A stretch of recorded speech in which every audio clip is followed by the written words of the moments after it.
Hi, this is Grandpa from Grammy Grandpa Read, and today's book is The Toad Hunt. It's by Janet Chenery, and pictures by Ben Shecter. It's a Harper and Row publication. Teddy's father looked at the lump that jumped. Its skin was brown and bumpy. "That's not a frog," his father said. "That's a toad." "It looks like a frog," said Teddy. He squatted and gave a hop to see if he could jump like a frog. "How do you know it's a toad?" he asked. "A toad looks fatter than a frog, and its skin is lumpy," said his father. "Frogs have smooth skin, and they live near water.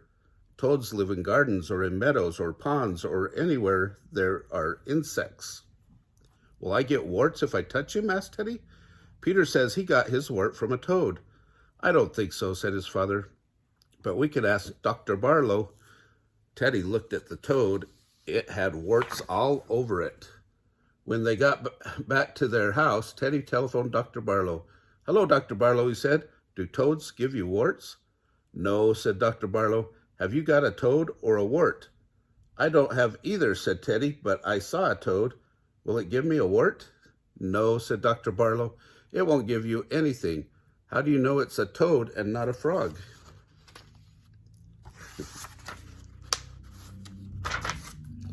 "Because we found it in the garden," Teddy said, "and it had lumpy skin."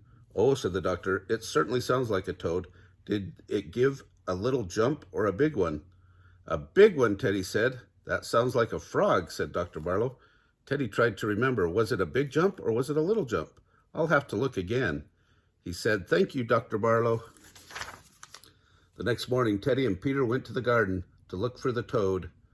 They looked around the tomatoes, near the beans, in the carrots and radishes, and under the pea vines, but they could not find the toad anywhere.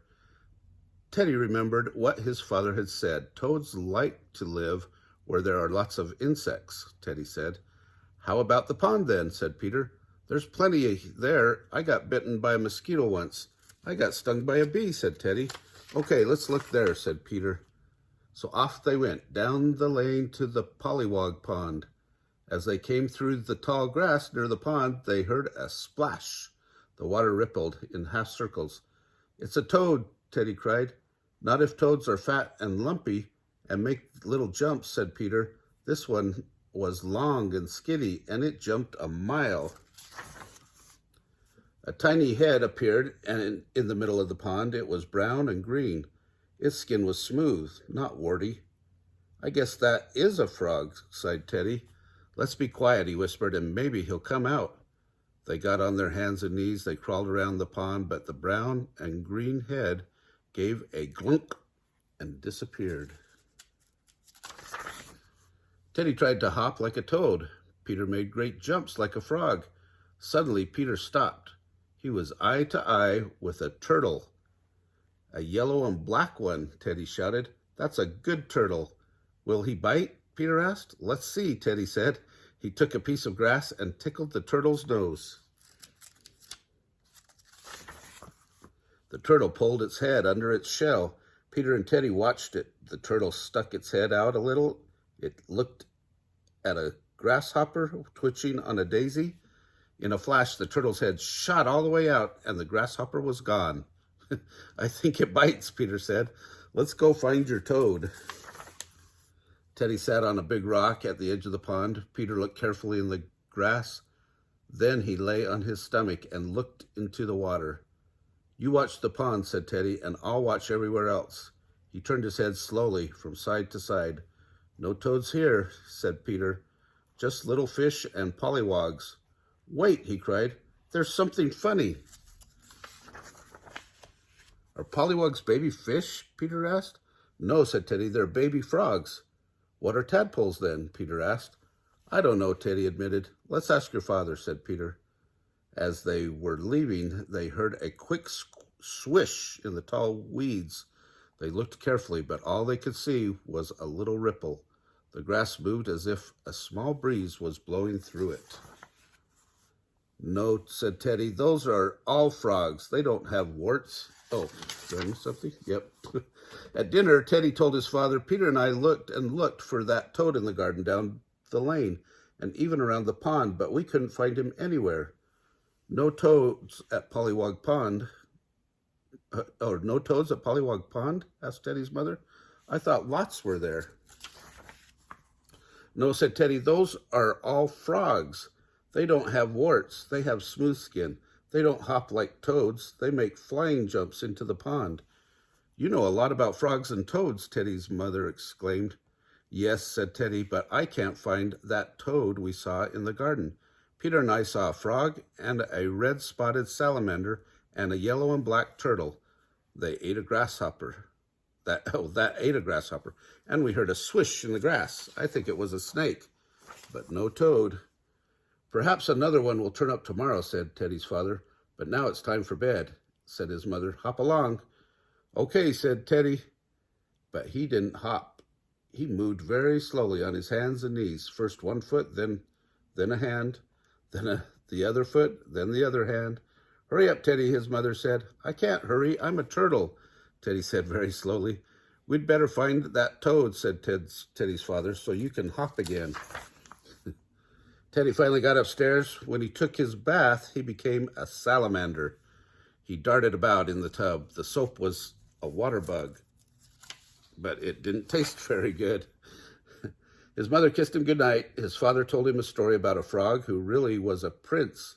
Teddy fell asleep and dreamed about his toad. The next morning, Teddy's mother said, let's have a picnic tonight, down by the pond. Fine, said Teddy's father. Can Peter come too? Teddy asked. Certainly, said his mother. That evening, they all walked down the lane to the pond. Teddy's father carried the picnic basket. His mother carried sweaters and a pair of binoculars to look at birds. Teddy carried the thermos jug full of lemonade. Peter carried a long stick to toast marshmallows and to ward off turtles. They sat down near the edge of the pond. Teddy's father opened the basket. He gave everyone a hard-boiled egg. Teddy's mother looked through the binoculars at a bird that was singing in an elm tree.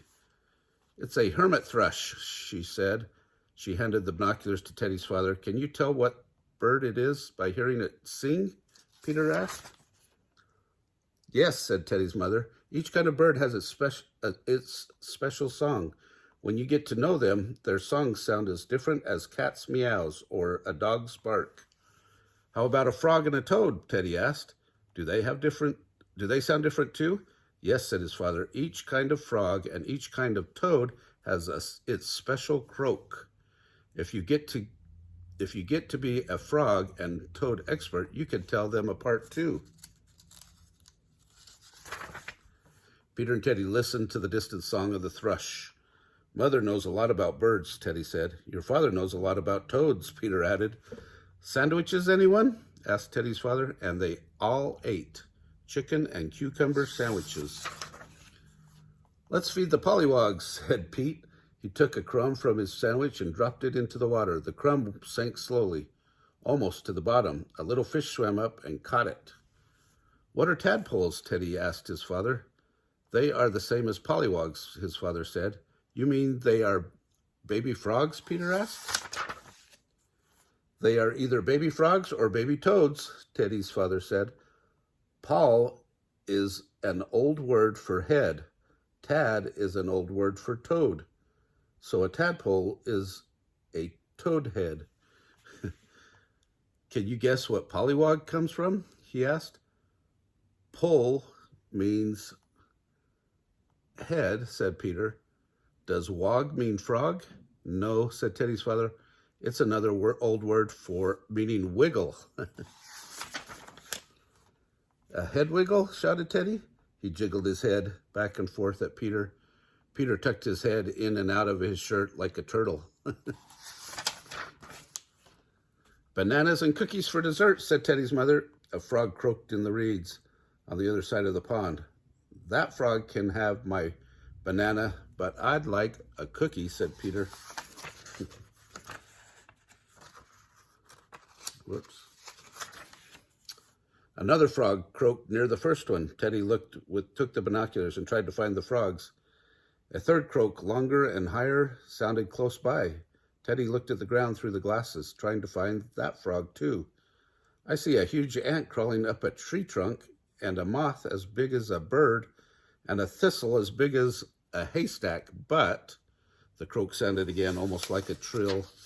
There he is, Teddy cried. What a fat frog, he said. Let me see, said Peter. He looked through the binoculars. That's not a frog, Teddy, he cried. That's a toad. A toad, Teddy said. They all went over to see it. It gave 3 quick little hops. That certainly is a toad, said Teddy's father. Yes, Teddy sighed. That certainly is some toad. Well, that's a great book to learn the difference between frogs and toads, right? And also what pollywog and tadpole both mean. If you like this story, smash the like button down below, subscribe to our channel, and watch the playlist for, I guess, animals.